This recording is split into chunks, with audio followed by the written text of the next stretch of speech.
Mesdames et messieurs, chers collègues élus, c'est une très grande joie pour moi de vous parler depuis notre maison commune, la mairie. C'est aussi une très grande joie de vous présenter cette tradition des vœux en vidéo, un format inédit, bien différent de ce que j'avais imaginé.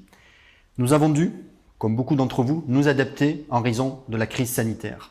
Mon intervention étant la première d'une longue série qui m'amènera, durant le mandat, à la rencontre de celles et ceux qui vivent et s'engagent, comme nous, collectivités et institutions, pour notre territoire. Formuler des vœux, c'est se tourner vers l'avenir et dire ce que l'on souhaite à celles et ceux avec qui l'on va partager cet avenir proche. Le dire, bien entendu, sans langue de bois, avec sincérité, avec cœur et franchise. L'enjeu consiste tout simplement à trouver le bon équilibre. Mais également, gérer le quotidien n'a pas de sens sans prospective ni vision d'avenir. Avenir qui paraît difficile face aux contraintes budgétaires croissantes qui s'imposent aux collectivités. Nous avons dû y faire face dès le début de notre mandat. À titre d'exemple, j'évoquerai le cumul de la baisse des dotations qui continue aujourd'hui certes stabilisée, mais qui continue aujourd'hui à impacter fortement nos budgets, des hausses de prélèvements qui aujourd'hui qui sont nouvelles dans ce contexte-là, par l'État, pour notre commune.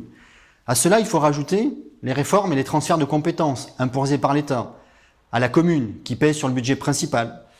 Comme toujours, la commune elle a fait face.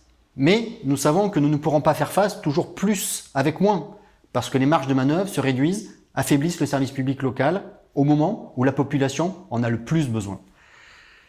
Nous voulons construire une ville qui attire, mais qui fait aussi bénéficier modestement de cette attractivité, le territoire qui nous entoure.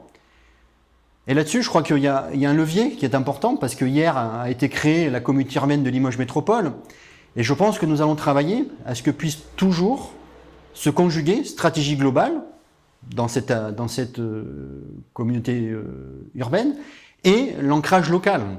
Les nouveaux élus de cette collectivité auront à cœur, j'en suis certain, et nous les premiers, de lui donner une visibilité importante. Il faut que nous allions tous ensemble plus loin, que nous soyons le cœur d'un réseau plus large, que nous attirions dans notre dynamique tous les acteurs du territoire, que nous tissions des partenariats avec tous ceux qui nous entourent. Et c'est ça qui est important. Nous participerons aussi à surmonter l'opposition entre les dogmes politiques et l'intérêt général. Notre réussite, elle sera aussi la réussite de toutes et tous. Le développement d'un territoire est un mouvement qui s'inscrit, là aussi, dans la durée. Et là, c'est important qu'elle s'inscrive dans la durée. Les solutions se construisent patiemment, année après année. Les progrès, pour arriver à les mesurer, il faut qu'ils soient cumulatifs, il faut qu'ils puissent s'enchaîner les uns derrière les autres. Il faut sans cesse bâtir les conditions d'une confiance mutuelle. Et dans cet aglo, il faut que cette confiance, elle soit partagée, elle puisse vivre dans son quotidien. Mais c'est aussi susciter la volonté de le faire ensemble.